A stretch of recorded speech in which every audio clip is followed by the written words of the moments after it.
Hello, everybody, and welcome to our Let's Look At series. I'm shchtm, and this, as you all probably know, because it's famous in the indie community, is Don't Starve, the game. I don't know, because in real life, Don't Starve is probably a realistic thing. It's like, don't starve. That'd be bad. But you'd be dead if you starved. Um, right now, I'm just kicking the game off, doing basic things that need to be done. Starting with, of course, picking up various materials like, carrots, berries, grass, twigs, and flint, which are used for, things on the left, which I'll explain in due time. The basics of the game are as follows. You are a character within a magical-ish world in which some sick, twisted maniac dropped you here and basically doesn't give a shit about your health and or sanity. See, sanity, health, hunger. Doesn't give a crap about any of those things. So, your job as your player is to stay alive, using whatever means necessary, and of course all within the limits of the game.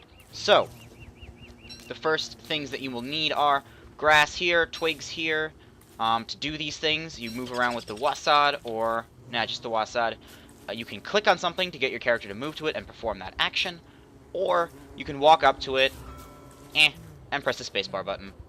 That'll do it too. So, before I do anything else stupid, let's go under Tools. Clicking on the Tools tab will show you all the available tools. Locked means you can't get it until you have a machine of some sorts that allows you to invent. One of your starting tools is the axe, used to, chop trees. I think that's pretty self-explanatory. You can either hold the spacebar button or hold the left mouse button down. Really, it doesn't matter. Do whatever you think is best. It's kind of up to the player. So I'm just going to chop some trees down, get me some logs, some of that morning wood, or is it afternoon wood? I'm not 100% sure. The items I'm picking up are pine cones, which I can replant. Replant as trees with the right mouse button, or I can just keep them in my inventory, or I can use them as fuel for a massive flame that I wish to start tonight at the bonfire, which is under the light category. Anyway, that's enough exposition for now. Right now I'll be chopping down this lumpy tree, which really doesn't do anything special, except it doesn't drop pine cones. I'm going to pick up some manure, which can be used for fire and for fertilizer, for a new tab that we can't see now, because, for obvious reasons, that's not available to us. Right now I can build a science machine, which is the first unlock crafting recipes availability thing, which is 4 stones, 1 gold, and 4 logs. To do this I'm going to need some flint to make a pickaxe. I only have 1. I need 2. So, we're just gonna roam around here until we find a flint. There's a rock. Pick that up. Now, where are you, flint? I'm gonna pick up this carrot. 13, 14 carrots. That's pretty good. Now, this game is actually really customizable. So I've actually upped some of the customizable functions to make it a little easier for me to explain some concepts of the game. For example, you don't tend to find rare items like the mandrake just chilling on the ground. I'm not going to get into that because that's more of an advanced item, so I'm just going to ignore it. We're going to go into survival, whip out our pickaxe, nail this rock, boom! Pick up some flint, niter, and rocks. Night is already approaching. What that means is that we've gone from the daylight hours into the evening. Evening is a time in which, well, basically it's in which various hostile creatures will attempt to, I wouldn't say assault, but they will attack if you do anything stupid or walk near their bases. It's a little hard to describe. I will let you guys know if I see one. This is a pig house. Pigs are neutral. They'll attack things if they're attacking them. They will join you if you give them meat. And they will only attack you if you're dumb enough to try to attack them. Other than that, they'll stay out of your way. I'm going to mine this gold rock. Grab me some gold. Grab some more flint. And we're going to head off. Oh, let's grab this green mushroom here. Now, mushrooms, the way that they work is they'll show up as little stubs when they're not available. But during certain times of day, they will come up out of the ground. So there's green mushrooms are out during the evening, blue is out at night, and red is out during the day. So, that's just some interesting facts. Mushrooms are actually not bad for you as long as you're aware of their negative effects. And all mushrooms have a negative effect for a positive effect. So some are good for health and bad for sanity. Some are bad for hunger and great for the other two. It's just depends. I'm going to open the map with the tab key. Zoom in. I'm going to see if there's a desirable place to call home. I don't think there is yet. I might not set up a permanent fire yet. Got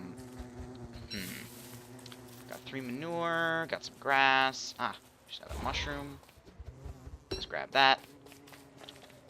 Now, the reason I'm grabbing green mushrooms and not the red mushrooms that I'm sure some of you spotted earlier is because red mushrooms are available during the day, and that's not something that is going to be particularly challenging to gather. So, really? Nothing? That's kind of annoying. I was hoping I could get, like, a good biome to start a house in, but I haven't found one yet. Found a deep forest, but I wanted a plains biome or something. Well, I'm going to keep walking through this forest. I'm actually going to make a torch so I can walk around during the night hours. And what's nice about this game is that you have an extra item slot by being a little cheaty.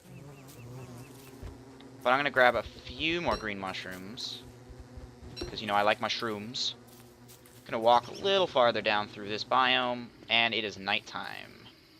So we're going to yank out our good old-fashioned torch and walk around. Now, I could light this entire forest on fire, which would be really fun. But, you know what? I'm just going to do that. Just see what happens. The only problem is it's going to burn whatever items I have. What the heck is that? Is that a green mushroom? Huh. Wow, it's a blue mushroom. Not common at all. Very rare. We're going to light this whole forest on fire. I'm getting bored. Let's have some fun. Flames. Now, the character I'm playing as isn't your starting character. It's actually an unlockable character. The character's feature is this neat little lighter, and, flames. And the fact that she is immune to fire. Can't take fire damage. Most characters take fire damage. She, however, does not. Which is kind of convenient. Finally, a plains biome. Jeez, that only took forever and a week. Now, it's nighttime again. The only problem is, during the night... Oh, good. I can make a permanent fire. Let's do that. Now, the way that these fires work is... if they go down, they are completely dark. Now, this permanent fireplace, you can add fuel to it any time, and it'll catch flame, which is really nice. There are the other default fire, which is this one, will go out. If it goes out, your fire goes away. It's a less permanent fire. And the torch, as we saw before, runs down its durability really quickly, but it does give you enough light to walk around at night should you need to. Did not want to pick that up. I should probably get to eating. So I can wave this over the fire, get some cooked carrots, avoid this frog, because in this game, frogs are neutral mobs. Getting within a certain range of them will result in them becoming aggroed and trying to kill your ass. And because I like amphibians, I'm just going to leave it alone. We're going to go into science. How much do I need rocks. So, we'll pull out our pickaxe here. Whack. Boom. Hit me up with some rocks. Let's drop our blue caps. 1, 2, 3. And we'll build a basic science machine. There we go. Nice and pretty. Now, with our built science machine, we can make a bunch of different things. We can make basic farms. We can make hay walls. We can refine certain materials like rope and boards. But most importantly, we can build important things like a backpack, which I can use to store items like that. Or I can just leave it on the ground. That might just be easier. Now, these trees, which are, you know, dark because they got burned last night. Bam! Charcoal. That's going to be really useful. Certain recipes are good for charcoal. Charcoal's especially good for flames. But that's pretty much that. Nothing too complicated. Gonna mine this, because I can. Boom. Sure, pick the berry. And that's a trippy little gold light. But whatever, I'm gonna pick it up anyway. One last thing I'm gonna show off before I finish the episode is if I can get a twig. Some of the other fun things you can do with mobs. Without this frog chasing me. Stop trying to backsass me. Wink. Now, I'm going to show you what's fun about the trap. We are going to set the trap. Whoops, failed. Supposed to left click. Now, frog, come hither. Come hither. Okay, so this frog is going to try to be a pain in the neck. I'm going to show him what a trap looks like. Boom! Inside the trap, I get all the loot from a frog, which in this case is a pair of frog legs. I'm going to cook those over the open flame. Grab me some of that meat. Because it's delicious, because frog meat is delicious. Now, that's the basics of Don't Starve. So, without further ado, I'm going to end things off here. I am shchtm, and I will see you all in the next episode of the Let's Look At series. Bye, guys.